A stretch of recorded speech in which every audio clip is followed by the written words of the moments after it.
The Project. Kuwait. Learn. Live.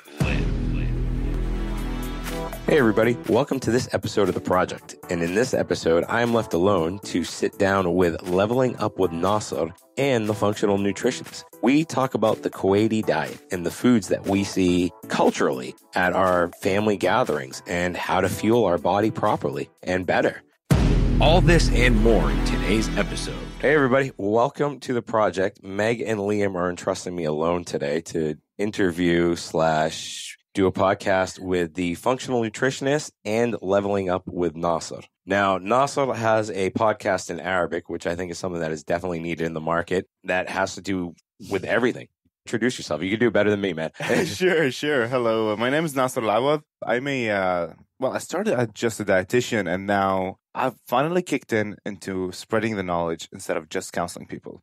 So I started my podcast, which is called Level Up with Nasser, and I'm hosting anyone in the health field, including physiotherapy, dietitians, doctors, coaches, and fitness coaches, and now even going to psychologists and like expanding. And Mahdi, you've been on the show. Your episode was amazing. Lulu has been on the show, and it's been amazing. And all these information that I've spread over there, I've finally found that our community needs to listen to this. Especially in Arabic. We have nothing in Arabic. We have nothing in Arabic. And I mean, me and Lulu, high five on the Arab English right there. I know, I didn't high five. It was a dap. We'll have that on camera. But yeah, that was my bad. So, that's true. In Arabic, we don't have enough content creators in Arabic. Yeah, it's I all agree. Instagram. I completely agree. For nutrition specifically or health, it's all Instagram. Yeah, exactly. And Instagram is not the best platform for us. It's a pretty good platform because as long as the source is reliable, it is a pretty good platform because you can give tidbits of information. But I think what you're saying is like discussing topics in depth. Exactly. Definitely, it's not a good enough platform. Because even me, like if I want to say something really important,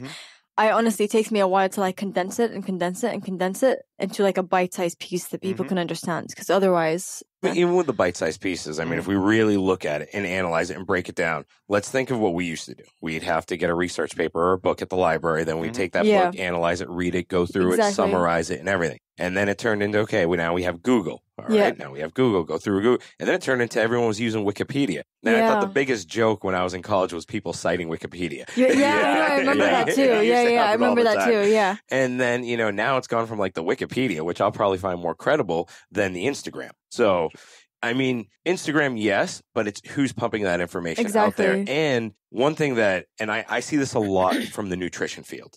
They'll pump out a study and they'll say, out of 150 people, this is what happened and blah, blah, blah, blah, blah. Now, out of those 150 people, 120 of them were athletes. Their body is going to burn differently. Their body's just going to react differently. Their genetic makeup. Yep. So why don't you guys break down that right there? I think that's a good... And also there's this thing called confirmation bias where basically, let's say I have a stance about carbohydrate intake. If I research like carbohydrate intake and fat loss, I'm only going to be attracted to or interested in reading the papers that confirm my opinion, which means unless I'm very aware of that, I'm going to be pumping out information that confirms my opinion because there's data that shows one side of the story. There's data that shows the opposite side of the story. It depends. There are so many factors that go into analyzing research articles, especially for validity. So I feel like you also have to be aware that the person who's telling you information is presenting both sides of the coin and not just, like when we have conversations about nutrition, I'm always like, it depends because it's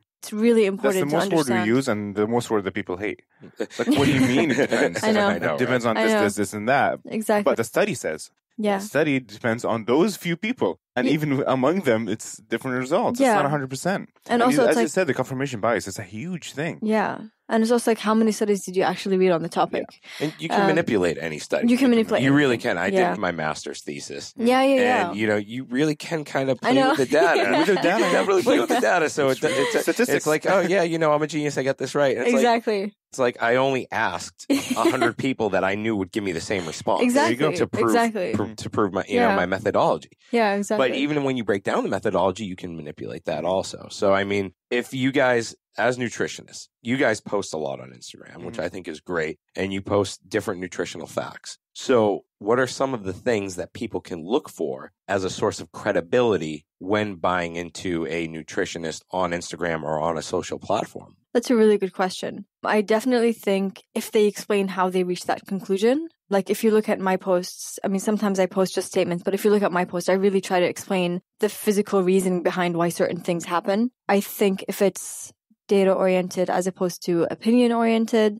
I think they should really understand, like, is this person just promoting a fad? Because some, like for the longest time, like gluten-free was a thing and I didn't say anything about it, not because I didn't agree with it, but because I didn't know enough about whether or not it was good for you or bad for you. So I can't get on there and be like, hey, like cut out gluten because it's really bad for you when I didn't know anything about it. Same thing with celery juice. Like I can't get on there and promote celery juice. It's a huge trend. Sorry, I'm laughing because it is a trend. It's like there's more nutrients in iceberg lettuce than there is in celery. Exactly. Yeah. I mean, I've recently learned there is some data that shows there is a potential mechanism for celery juice to actually improve your health because there's like one component of it. I forget its name. But it's potential, and it probably depends on the person. It does, because I have a roommate. She's had gut issues since I've met her, which is like over a year ago, and she drinks celery juice every morning. And I'm like, if celery juice was a cure-all, you would have nothing by now. What's your take on the whole celery juice thing?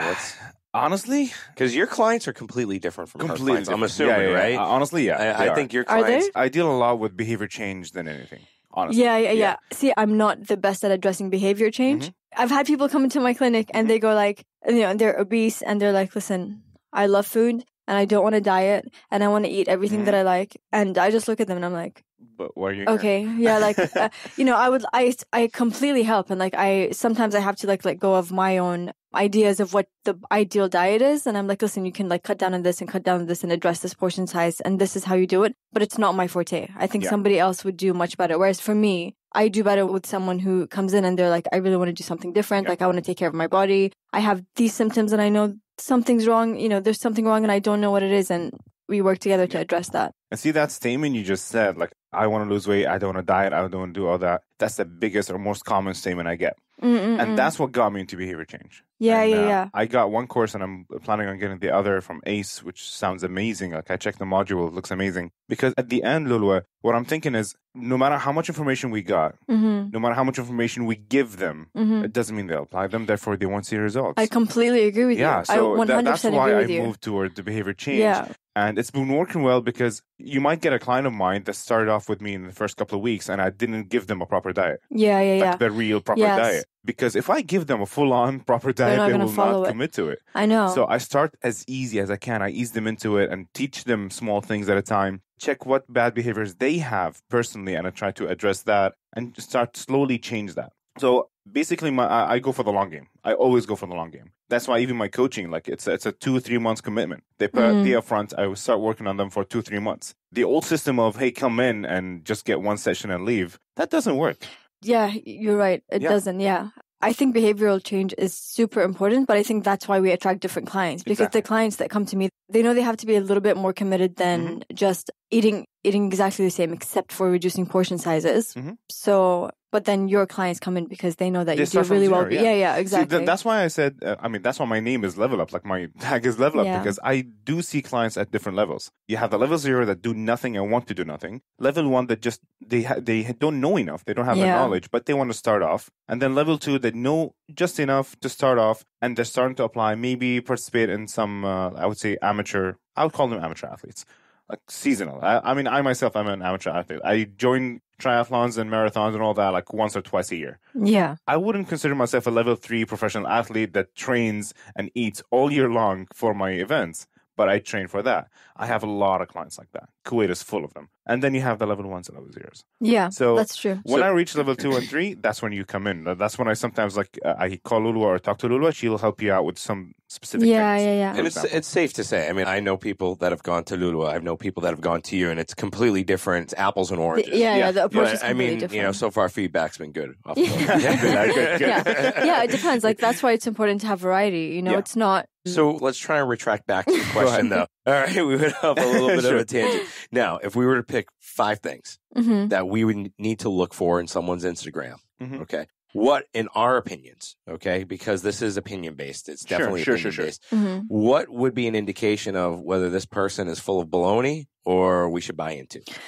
Baloney, a person who's full of baloney would just be like, this is the best diet. Yeah. This is the solution to this problem. It's 2. Yeah, well, it's the same thing. Like, this is the, you know what I mean? Like, they just promote one thing. Yeah, they just promote a one-dimensional view of what's right and what's wrong. That's one thing.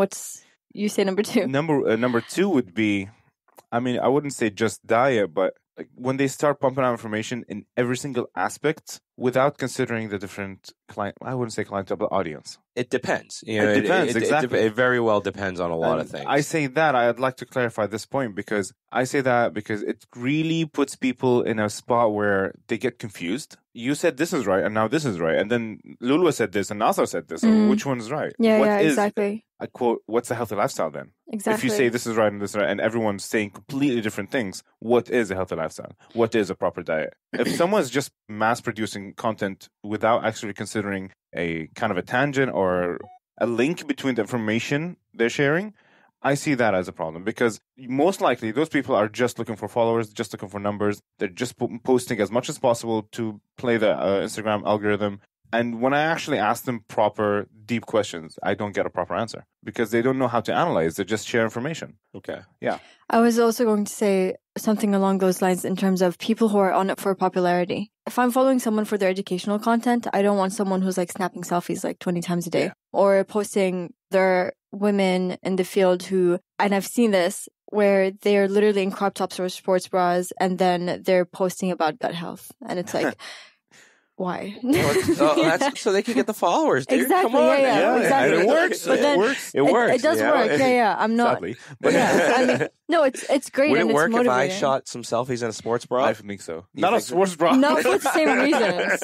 It would probably go viral, but not for the same reasons. So, so we got 2. Yeah. All right. And I'll throw a third in. Go ahead. When I see IIFYM, if it fits your macros. Because that one to me, and you might disagree. You can see the way that I'm looking at it. I can see the way you're looking at it. The only reason being is because the way you feel your body is completely different. And if you are saying you want to train like an athlete, then you have to eat like an athlete. Yeah. So if you eat like crap, it's going to affect your training and you're not going to get the ripped 6-packs with the popping out obliques and everything if someone's saying if it fits your macros, because his macros are different. He's probably burning 4,000 calories a day. Exactly. Whereas me as average Joe, I'm lucky if I'm burning, 2,000. Yeah.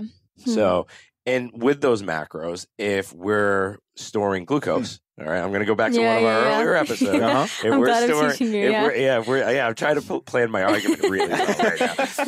If we're storing glucose and, that turns into fat, right? Yeah. So now if I'm eating a whole ton of sugar and I'm not moving, that's just going to store into fat. And then I go out and do half an hour workout. No, it's true. Yeah. So, I mean, it's going to make a difference. Okay, let me try to understand. Are you saying if people promote certain macros or if they promote the concept of if it fits your macros? I'm promoting the concept if it fits your macros because I still have the argument of a piece of broccoli is completely different than a Pop-Tart. Yeah. Your broccoli, granted to get the amount of calories in a Pop-Tart, nutrients broccoli, extraction. you're going to have to eat like 6, bushels of broccoli or something. Yeah. So it's true. No, I do totally agree with that. I just think I use macros I guess it doesn't fall into if it fits your macros. I use macros all the time. So I do think there's a place in macronutrient distribution in a nutrition plan. I agree with that. Yeah. I agree with that. 100% agree with that. But I disagree with, so you're allowed 2,000 macros. You can have 3 pizzas in the day because that fits your macros. No, I disagree with that as well. Yeah. And I've had people actually try to argue that. It's like, it doesn't matter as long as it fits your macros. But also, let's just understand that the people who argue that are the people who are super lean, not genetically blessed. Because let me tell you something, like I can, not in terms of gut health, but in terms of leanness, I can eat anything and I probably wouldn't gain any weight. It would take a lot for me to put on body fat. And how can I get like that? I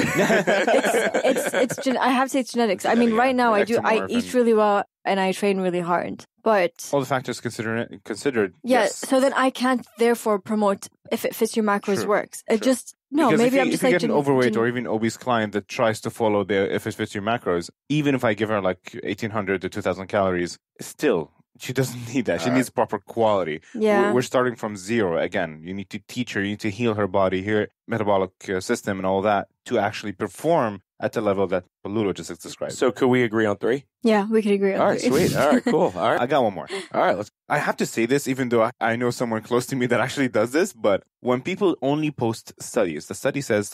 Oh my God.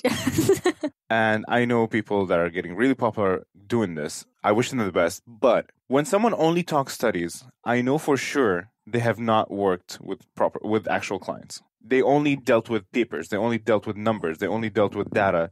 And when I ask them questions like, okay, this study says that, but come apply it to a person that never done this. It's like, yeah, just give them this amount of creatine. Just give them this amount of that. Okay, good luck with that. It doesn't work that way. I wish it did. Yeah. Like there's more depth into it. And then that study, as you said, it's been performed on a specific population. Sometimes it's older people. Sometimes it's athletes. Sometimes it's only women. Sometimes it's only men. Sometimes it's certain genetic makeup. I post studies a lot. And the thing is, I did a postgraduate degree, and my postgraduate degree was all about reading studies, analyzing papers. That's the difference. So for me, if I were to post a study again, like you give the why behind it. I give you the analyze why behind it. You analyze it. And I definitely 100% think that there's so much importance in data Yes. because data is where we get our recommendations from. Mm-hmm. So studies are important, but I agree if they don't have any clinical practice, then yeah. This is my point. It's not about just I cannot say don't post studies or don't read studies or studies are wrong. No, that's or even not it. don't say like people who you can say, but then back it up with actual analytic. Let me see your mind working instead of just portraying or translating the study. Yeah.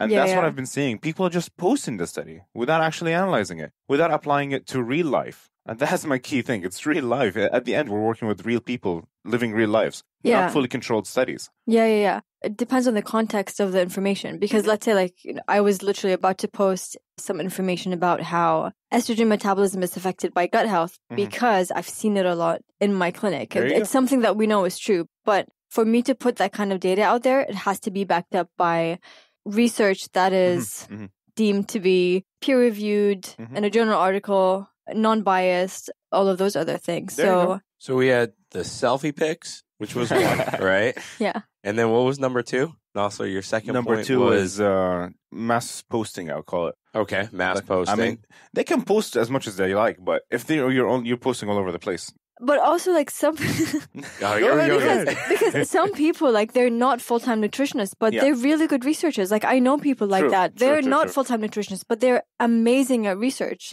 They literally have degrees in research, and they do mass-produce content, and it is reliable content. So it's the exact same thing when we're looking at a client who's a nutrition client. It depends on everything. But again, we did say our opinions, and I think there are ways that you can see the phonies from the real people. Yeah, exactly. Right now, one of the biggest things I'm seeing is someone having 30 or 40 or 50,000 followers. Yeah, that's my number one indication these days. Right now is the follower to the likes I completely and views 100% ratio. Agree with you. If I see someone with 50,000, I don't even care. Yeah. You're not on my radar unless you're 1 million followers. Yeah, if you're 1 million or whatever, then I'm okay, maybe this person does have a little bit of credibility. Yeah. If they have 1 million and they're getting say 100,000 views. Yeah. Versus a guy that has say 40,000 or 50 or 60 or 70 or even 100,000 these days. And I'm looking, I'm like, dude, he has 100,000 followers and he has 300 views. Yeah, that doesn't make any sense. Yeah. So I mean, that to me, I think there are certain little things that, in our opinions, and I keep saying this, it depends, and in our opinions, that you can look for to deem if it's credible or not.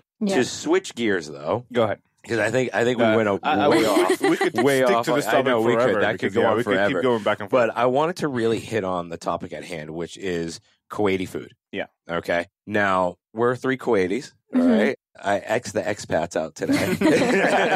We got Meg in the States, and we got Liam. He's at MA strength today. Okay. So us 3 Kuwaitis, we've been around the Kuwaiti diet for a long time. We've seen Kuwaiti food. We've eaten it. We've partaken in the family rituals. I think we talked about that in an episode before, Lulwa. Now, what are some of the biggest pitfalls that you guys have seen with our Kuwaiti diet and what we're eating and what we're consuming on a every weekend basis? Because we go to the or the gathering once a week, most likely. Yeah, sometimes twice. Sometimes twice. You get 2 gatherings. You get 2, so you get the huge spread of food, and you're going to have your mechbous, you're going to have your mtabak, you're going to have your maraq batat, you're going to have your bamia, the list goes on. And then, Ramadan rolls around. You have your tashriba, or you have your tashriba now because I like it, and then you have your shebzi, there's so much variety. Kubba, Sambusa. Like, I'm just thinking deep fried, deep fried spring rolls. They usually come around Ramadan, These things come around Ramadan. I mean, they're on our table every day. I don't eat it. The one I love is they're like, hey, ibn salata, and it's got Doritos and mayonnaise. And I'm like, I know. That is not a salad. Nacho salad. The only vegetable there is just shredded salad, shredded lettuce, and the rest is just, oh my God. So what are some of the pitfalls that you see? Is it just the foods that are presented, or is it the portioning size, which we touched on? Or before we talk about the food, I think it's really important to discuss the social aspect, because what I find my clients have an issue with is not when they're eating during the week, or it's not when they're eating at home, or it's not when they have control over their home cooked foods. It's when they're constantly in social settings where people are like, oh, I can't eat this, I'm on a diet. They're like, you don't need to be like, don't be silly. You can have a little bit. And they're like, it's really rude for me to say no. I think it's incredibly difficult to be around people who are indulging in all of these delicious, high fat, creamy foods, pizzas, you name it. And then you're sitting on the side with your salad and chicken. Bechamel gets me every time. But exactly. So I think, and this is something I've noticed more and more, because I used to travel to Kuwait 1 week out of the month, and now I'm here 2 weeks out of the month, and it's going to increase over time. And when I started spending more time in Kuwait, I struggled with my diet. In Dubai, I don't have to think twice about the fact that I'm eating healthy. Everyone around me is healthy. There are healthy options everywhere. Like, I go on Deliveroo, which is like carriage here. It's here now. I'm not, They got Deliveroo. Okay, hey, we're not talking again. We're not in discussions with carriage. Okay. Go ahead. So I go on like a food delivery app, and if out of 10 options, 7 are healthy or have healthy options. I go on carriage here. Out of 10 options, maybe 1 is healthy or has healthy options, but the photography of the other restaurants is like cheesy, creamy pasta, pizzas. Saucy. It just makes it really difficult for people. And that is a pitfall, because we're in a society that glorifies delicious food and kind of looks down on anyone who's dieting or eating healthy or like avoiding gluten or on an elimination diet, whatever you want to call it. See, and just to jump in from my perspective personally, when I chose to change my life for the better, and I went to, it was my cousin's birthday, they went to a restaurant, and I was like, look, I can't eat this food. I said point blank, I'm not eating this food. No, you have to eat. You need to do this. No, I don't need to. It's my choice. I don't want to. And then it turned into at my grandmother's house. It's like, all right, the mechbous is there, everything's there. So I was like, okay, how can I do this without being rude? There are ways around it. And a couple of tricks are, you just take the chicken. Just take the chicken, cut the chicken. Protein, you go with the, when in doubt, just go with protein, in my opinion. Exactly. That's what I've been doing. But when we go back to the spread, so to speak. All right. Is it all bad food?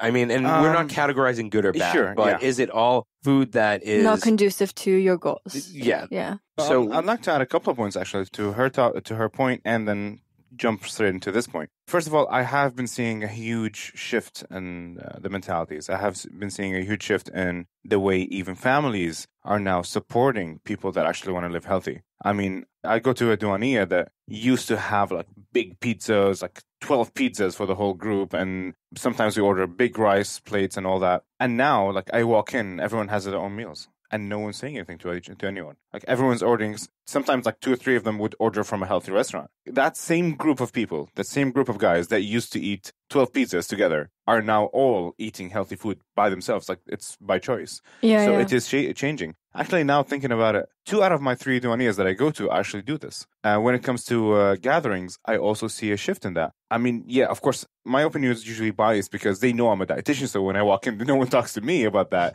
But I see my sisters, I see my cousins, when they want to control their food, no one's talking to them. No one's telling them, hey, no, but eat this. No one's telling them you shouldn't diet. And even my clients, in 2013, when I first started, yes, I had this big issue.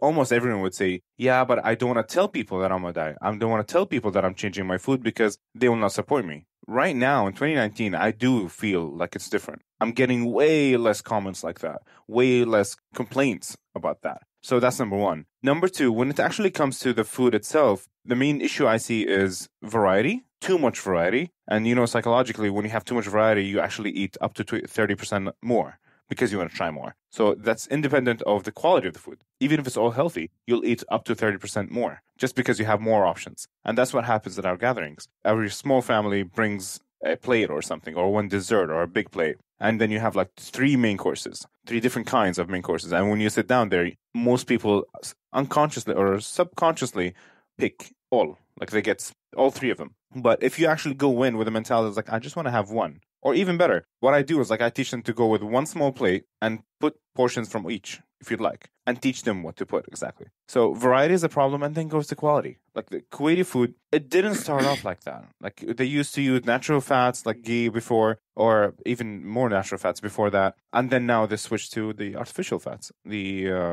corn oil, soy oil, yeah. And soybean oil.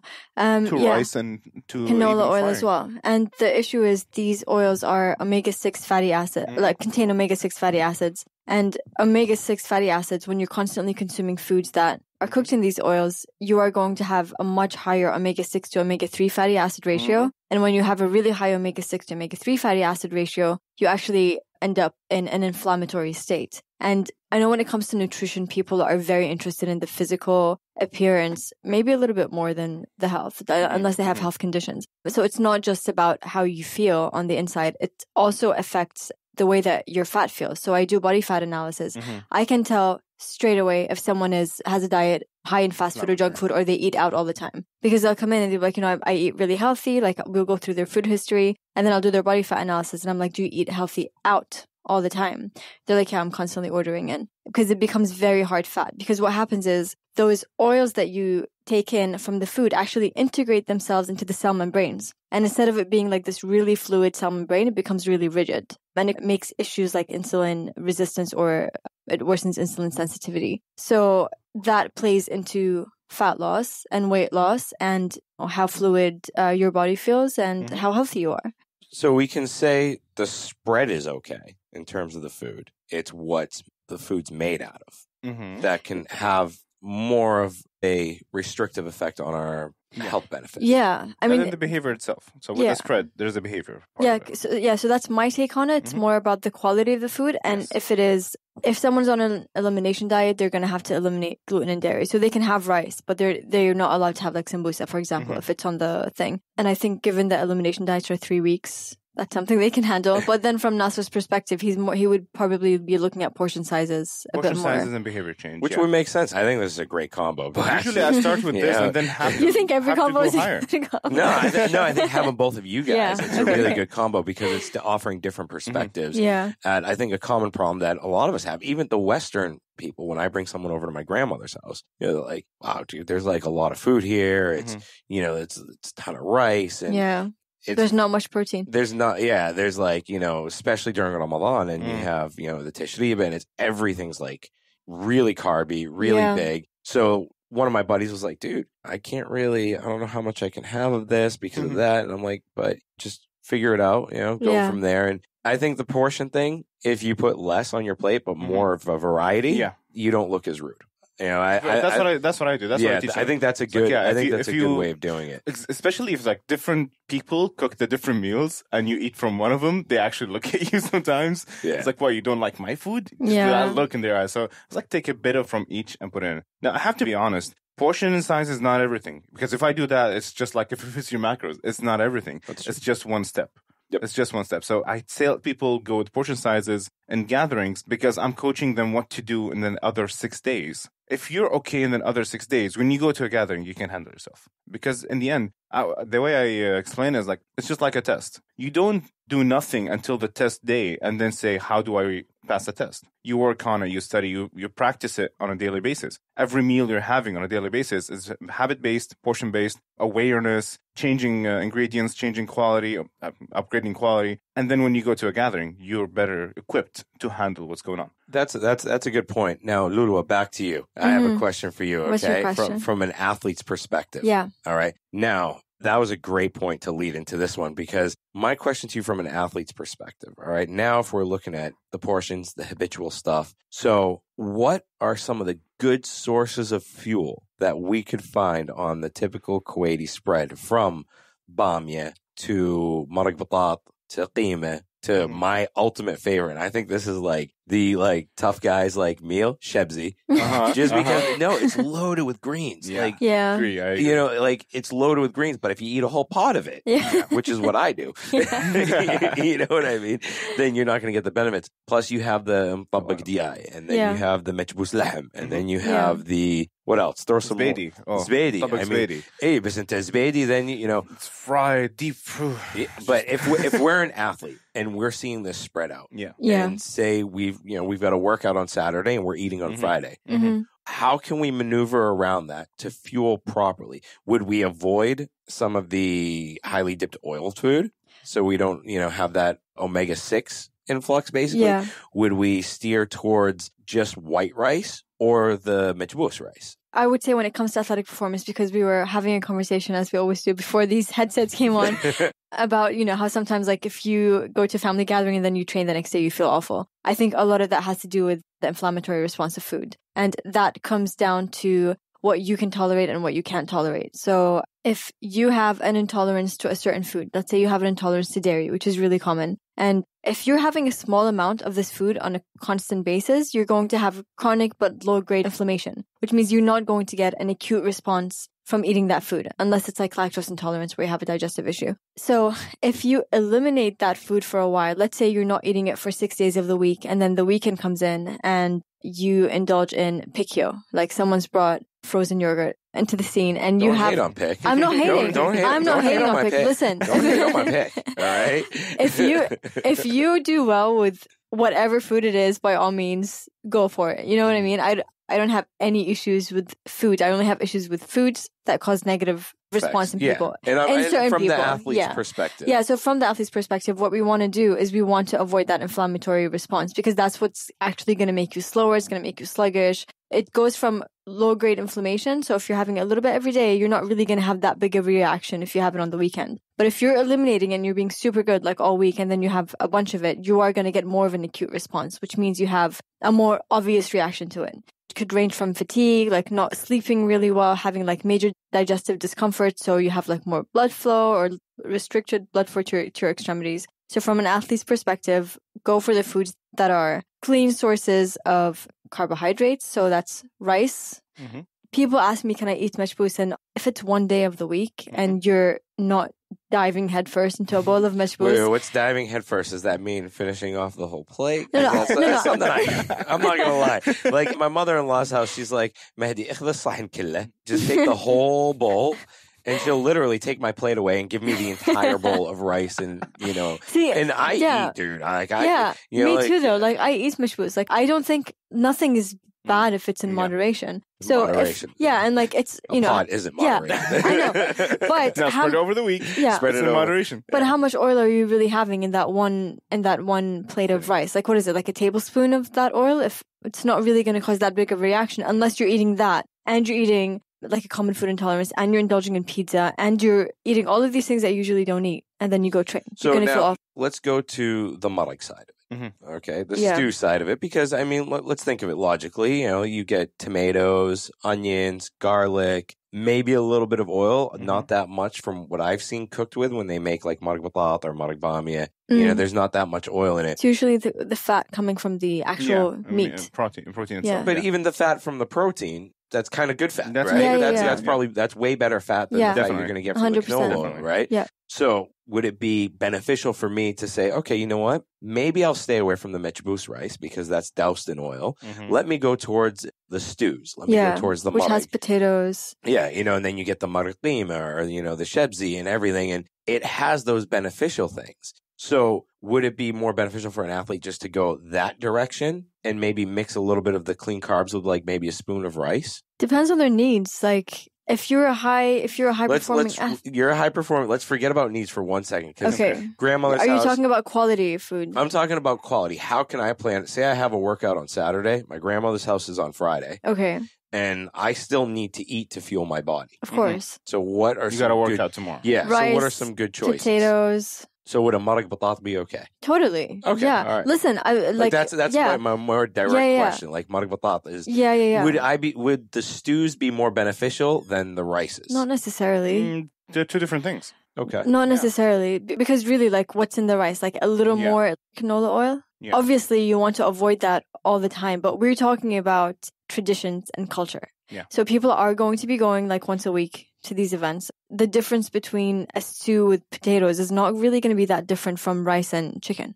Mm-hmm. And I don't actually have anything with anything against the Kuwaiti cuisine. It's clean carbs, protein. There's typically not that much fat in it. I'm so inviting you over to my grandmother's house for lunch, both of you. You guys really? You guys can come over to my grandmother's and then you tell me if it's clean carbs. No. I'm talking about traditional Kuwaiti cuisine. I'm not talking about like the modern is a bit different. It's still traditional. I mean, you're majboos lahem. I mean, there's a lot of oil. I've seen it kind cooked. of oil. I've seen it cooked. I mean, and I'm just like, dude, that's a lot of oil you're putting in there. I was but in how the much kitchen rice with are my you gonna grandma have? once. Like, it's still. Do you see my face? Like, how much rice are you gonna have? It's like I'm gonna have like a decent amount of rice. And I think for the majority of us, we get lost. You know, sometimes we lose track too because you're talking, you're conversing. So you sit there and eat. I personally, my personal thing is I always kind of like try to go towards the marag side or the stews because I know it's A, going to fill me up a little bit more, and B, it's probably got more, the fuel source is a little cleaner. Which is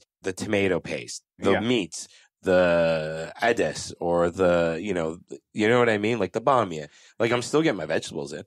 Well, Mahdi, but this is your jobs as the nutritionist to say, you're doing a good job or a bad job, or you can do I think you're overthinking it. That's my honest opinion. Because if we're talking about a healthy meal, it's about like 2 cups of veg. You have your carb source, whether that's half a cup or 2 cups of carbs, like again, depending on your needs. And then you have a protein source. So that's a healthy meal. And then if you were to try to analyze the health of like marag bamia that has a 1/4 cup of chopped vegetables in your serving, you know what I mean? Like, and then for you to be like, oh, like this marag bamia, like I feel really good about this because I'm getting my vegetables in. It's a 1/4 cup. Like, but if you have a lot of bamia on there, if you overportion it with bamia, it works. Maybe, it works. Tell you guys both got to come to lunch with me. I think so. Yeah, I think so. Yeah. But there's a major point I really want to get out there. How Kuwaiti food used to be cooked is completely different, almost completely different than how it is now. I mean, the kind of fats they're using back then, like I was talking to my grandma, like I almost interviewed her about this, but she's just too tired to do it. I went to the kitchen with her. She was cooking a mechbous, and she used, I think it was corn oil or one of those. So it's not like adani, it's not ghee, it's not one of those natural fats, what I call. She says like back then when I used adani, I used way less than this because now I have to pour like double or triple the amount to get the same effect and the same taste and same texture and all that. But back then I would use like a 1/4 amount of fat in general. It's the same calorie-wise, the same amount of same calories, but the amount is completely different. So number one, cleaner source. Now she switched to that, and it goes back to when people were told that this causes heart disease. Use this; it's healthier. And then this became cheaper. Sarwa Tamween. They give it to you for a really cheap price in Tamween. It's our standard. You get it on a monthly basis. So they started cooking with it. Tomato paste. They used to make the tomato paste. Yeah. Now they buy it with so much sodium, so much preservatives, so much God knows what. And now you have this in the marag. So when you're talking about all the meals you're mentioning and the tomato paste and all that, I agree, but if it was made properly. Like back then, they used to actually make the marag from scratch.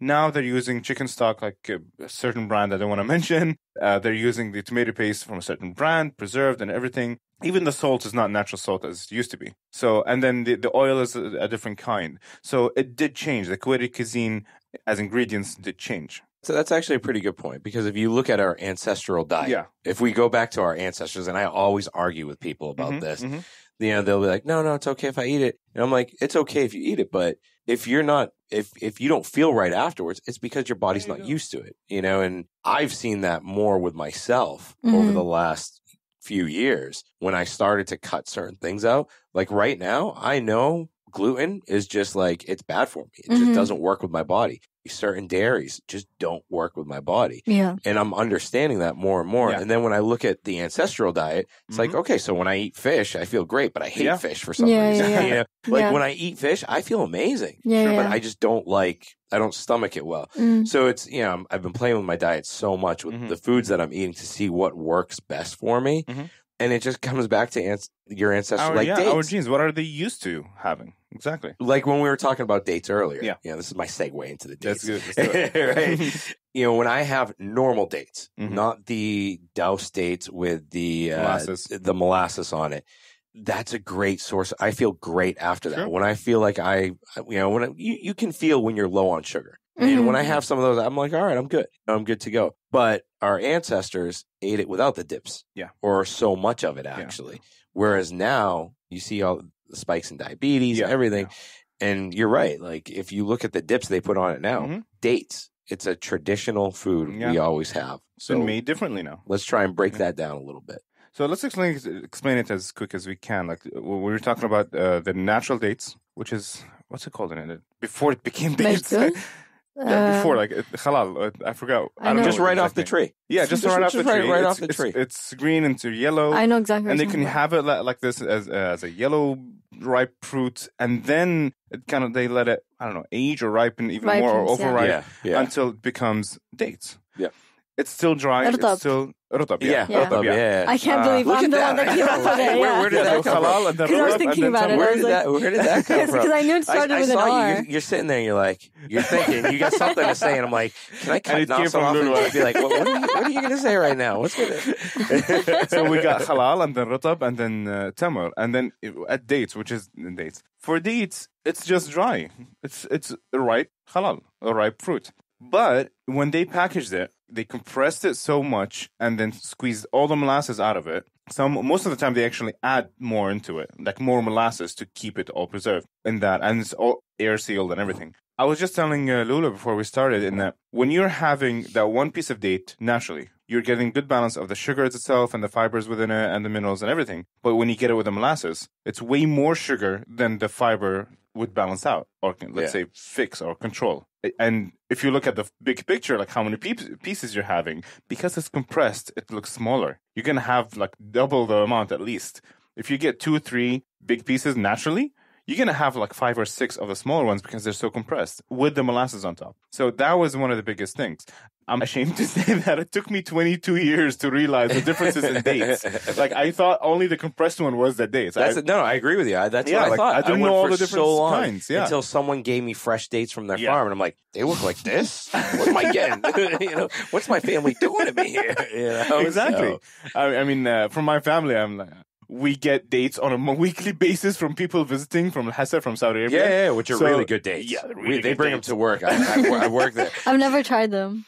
Most of Saudi Arabia, even Kuwait, they make them, but those Hassawi dates are different. They're good. No, they're really good, yeah. But I prefer the natural ones, the non-compressed, non-molasses added ones. I really like them more. The majdoul, they call it, or khdari, or something like that, which you can find in regular supermarkets and boxes, and they usually stay longer. Because compared to the compressed molasses added, once you open those, they go bad quickly. It's just so much sugar. It crystallizes and goes bad. And then people eat more of it because they don't want it to go bad. And the smaller size, and add to it. Now, you got more to say about that. She looks like she's going to throw the coffee mug at one of us right now.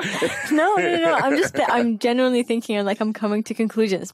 Basically, I think the kind of clients that I deal with are probably different than the clients that you deal with. They're very different, I told you. Yeah. But I'll tell you why. Because this is why we have a difference of opinion on dates. Because for me, the clients that come to me will eat 3 to 5 dates, maybe. Mm-hmm. If it's covered in molasses, that's maybe an extra 5 grams of sugar. Yeah. It's not really that big of a difference. Not a big deal. I'm not too fussed about the molasses because it's still an unprocessed. It may be added, but it's still somewhat unprocessed. Sure. So for me, but to be is it unprocessed? Well, he's saying they squeeze it out. It depends. I think it depends where the source is from. If you're going to the local jam'iyya, you don't guarantee it all. I can say I've seen dates where it just looks like there's sugar caked on. And to me, I'm like, that looks a little different than the dates that I saw in Saudi Arabia. Because the dates that the guys that I know that bring, you can tell in that it's not really messed with that much. Yeah. Whereas sometimes even you'll buy the ones it out of that the are packet. With the molasses? Yeah. Yeah. I think it's sourcing though, and that's another point. Yeah. So the question is, how do you source? Yeah, I see your point. And if you're eating 3 to 5 pieces, it really doesn't matter. I agree. But when I deal with a client that's used to eating 12 a day, and I'm trying to tone it down for them. Not even 12. You sit there. Sometimes I'll sit there, eat them like Bennick, man. And what? You don't even realize it because they're so sweet, though. But they're so small. Exactly. They're so used to it small. They just eat it one after the other. You might be able to see that in different gatherings or different cultures or different families. Sorry. In our culture, we used to finishing our meal and having dates right after the meal, or maybe even during, and then have more of it at coffee. Like you have a della of Arabic coffee, and you'd finish that with like a bunch of dates each person. You know, so but that's just like it's different. It's the cultural aspect. But it is the cultural aspect. Let me bring back a little scientific question here. I got a good science question for you guys. What is a good sugar intake? What's a good sugar intake? I mean, from a rule of thumb, what could we say is 85 grams a day okay? Is sugar? What's in excess of sugar in terms of grammage per day? Are we talking about sugar or are we talking about fruit we're sources? We're talking about sugar. So if we're consuming dates, we're going to consume sugar, right? Okay. Yeah. So then say every date has 12 grams of sugar in it. Okay. So then if we eat 10 of those, that's about 120 or 120, give or take. Does that consume my sugar intake for the day? Because I think a lot of people will sit there and they'll have date after date after date, right? So now all of that accumulates. And then if we go to macros, right?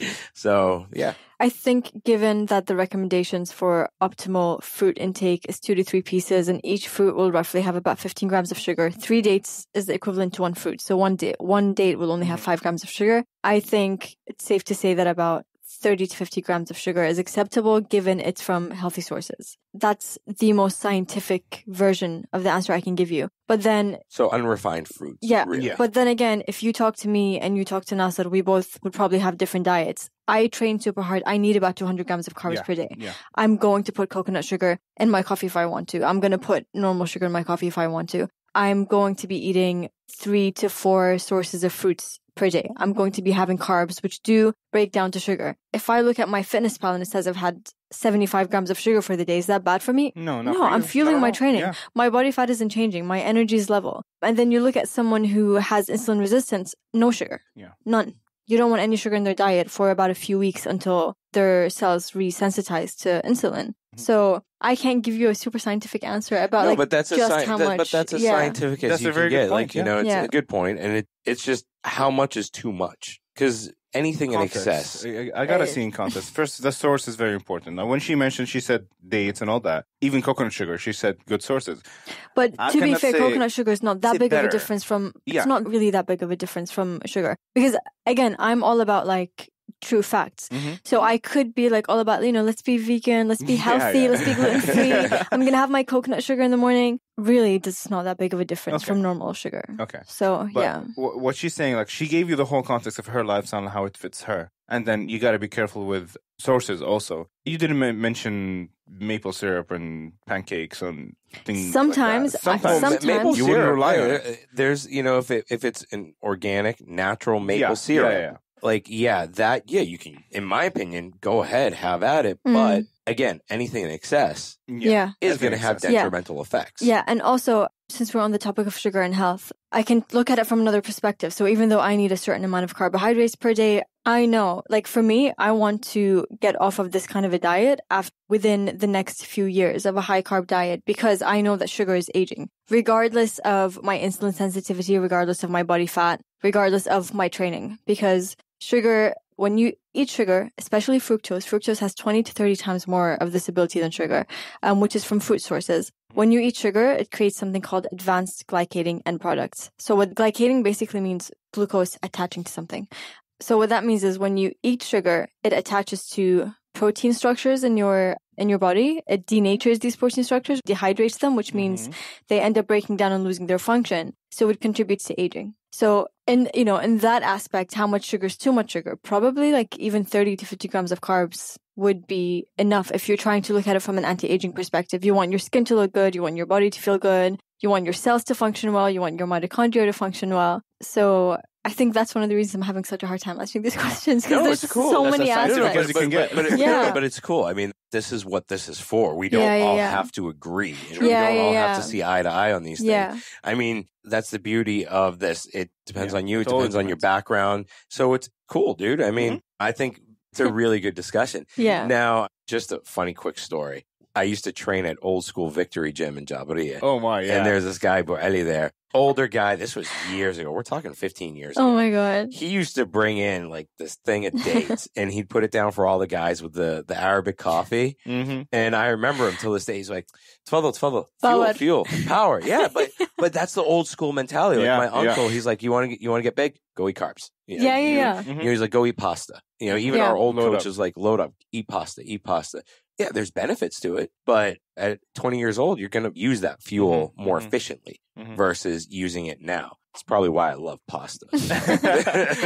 You've been conditioned, bro. You know what? Because I grew up really skinny. Funny story about that as well. I grew up really skinny. I mean, I'm still pretty slim, but I was always told, eat Snickers. It's good for you. Eat ice cream. It's good for you. Because they're looking at me like you're too skinny to eat. I swear to God, up until this day, even if I'm on like this super clean, super strict diet, if, you know, like I think one time like I was on a plane, I was starving and hadn't eaten all morning. So I ordered a Snickers and I ate a Snickers and I felt really proud of myself for eating Snickers because I'm conditioned to think like a lot of high calorie chocolate is good for you. So to this day, if I eat like a tub of ice cream, even if it's vegan and like it fits my macros or whatever it is, like it's healthy for me, has no side effects, I'll be like very proud of myself. Speaking of, if you guys want some ice cream, you comment. Oh my God, yes, please. I got some of the vegan ice cream if you want to try that. I definitely have some ice cream if you want to try it. But shifting gears. Go ahead. Away from the ice cream. There's ice cream coming, guys. I know, right? Let's just end this thing so we can have some ice cream or something. So we can go have some dates.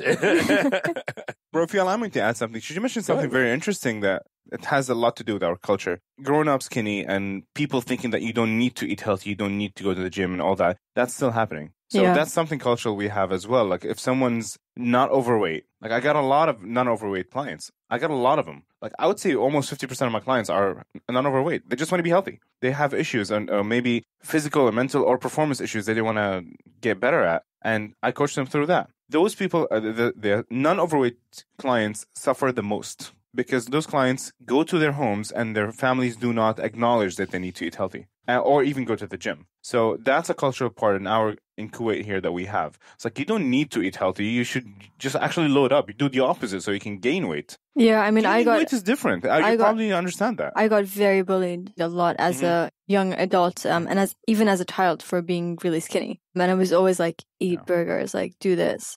The things that I've heard were pretty horrible. Like there are things you would never say to like an overweight person. So yeah, I do think it's a cultural issue. I don't know if it's still applicable, but I think that there's a shift. There is a shift. But going back to bullying, I think that's a great topic because there is food bullying. Oh yeah. In my opinion, I think there's food bullying, food shaming, and I think a lot of these, these Instagram jerks. Okay. Especially the ones that do fat shaming. That's just crappy. And I think for people, it's the health aspect. And I think we can all agree on this. If you have the goal of getting healthy, then you're going to seek out the healthy options. And you're going to want to do it. And that's what you need to do versus listening to the jerks that are telling you, oh, don't do that. Or if you want the six pack, you can get that. So, I mean, from a psychological perspective of dealing with people, dealing with clients, because you guys have different clients. What are some of the similarities that you guys can think of when it comes to what clients are saying their needs are and based on what? Well, most of my clients just... I like it. She had her hand up first. I'm going to give her this question. Sure, go ahead. I'm going to have to break out like the talking stick or something. Go ahead. You seem like you had a point. No, okay, you go ahead first. I lost it. Oh, sorry. Well, most of my clients really they want to get healthier. It used to be before, like when I first started, I used to attract people that just want to lose weight. But because I shifted the way I work, now I'm attracting the people that really just want to be healthy. They want to be okay. They want to feel good in their own skin. Do they talk about their trigger? Like for me personally, it was my son. Like Thank you. For me, it was running up the stairs, and I remember this. I ran up the stairs, and I was like, "Oh my God, I'm so winded!" And I ran up one flight of stairs. Yeah. And then I saw a picture, and I was like, "Oh my God, like I'm gonna die by the age of 45 if I don't do something now." Like I was going down a really bad path. In terms of eating, like it was pretty bad. So I got two most common triggers: non-married and non-fathers, non-parents. Usually look at their parents or their grandfathers, and they say, "I don't want to end up like that." Okay, I don't want to be a burden. I don't want to be a burden on my family, for my family, for my kids later on. I want to be healthy and live longer. I want to move more. I want to be able to travel and do more when I'm older. That's for mostly younger clients. And then you get the parents, they literally say what you said. I want to be healthier for my kids. I want to be there for my kids. I want to play more. I want to do more. I want to literally just be there. Yeah, those are your clients. What about yours? Because yours are completely different from what I'm understanding from this entire conversation. That your clients are like, it's like apples and oranges completely. I would say my clients typically have more advanced issues than it just being a matter of I want to and I want to know how to. I think the majority of the clients that I get commonly will tell me I don't look the way that I eat, or I don't like the way that I eat and the way that I train. So they have some form of weight loss resistance where they've done everything, they think they're doing everything right. And obviously, a lot of it actually comes down to misconceptions. A lot of them think they're eating really healthy, but then when we analyze their food, there's something off with that. I get those kind of clients where they've reached a point where they don't know where else or what else to do. I get athletic clients who want to know how to enhance their performance, and I get a lot of people with gut issues or hormonal issues. So PCOS, I had a guy who was aromatizing too much testosterone, which means his estrogen levels were too high.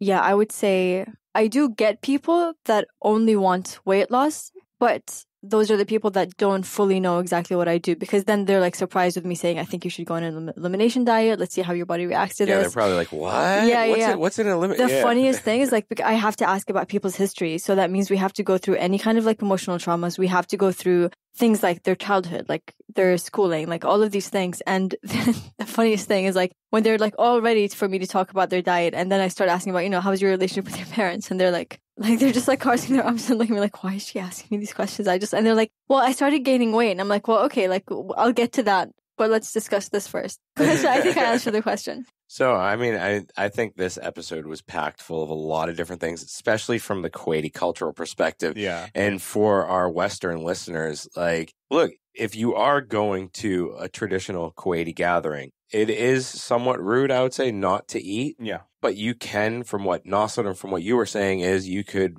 fill your plate with an open mind and, kind of just look at the portions a little bit. Just think to yourself, okay, if I eat this, how's it going to fuel my body? How am I going to feel afterwards? I think that's a safe bet, right? Yeah. Mm-hmm. And what advice could we give to like the athletes? Because that's the one point I really want to kind of drive on, because we do have a lot of athletes. Okay. Well, I will say this. I think traditional Kuwaiti food, minus the cooking oil, the oils used for cooking, is actually works really well for the athletic population. I mean, it's starch, it's rice, it's potatoes, and then it's some kind of protein source. Sweet, you just justified it for me. I'm good. Yeah. I eat that's what I was going. I'm like, all right. I eat majboos like 3 times a week. I mean, I asked her to cook in olive oil or ghee, but I eat majboos 3 times a week, or more, depending on when it's available. It's just available at those times. Nothing against the Kuwaiti cuisine whatsoever. Again, if you have an issue with gluten and it makes you feel like crap, avoid it. There's so many other options. Yeah. That's awesome. There you go. Yeah. She summarized it. And I think for everybody out there, I mean, this is a good episode to listen to when it comes out. Yeah. Next time, I got to have you two with Meg on the iPad. Yeah. It's going to be awesome. That one, I wouldn't even talk. Why?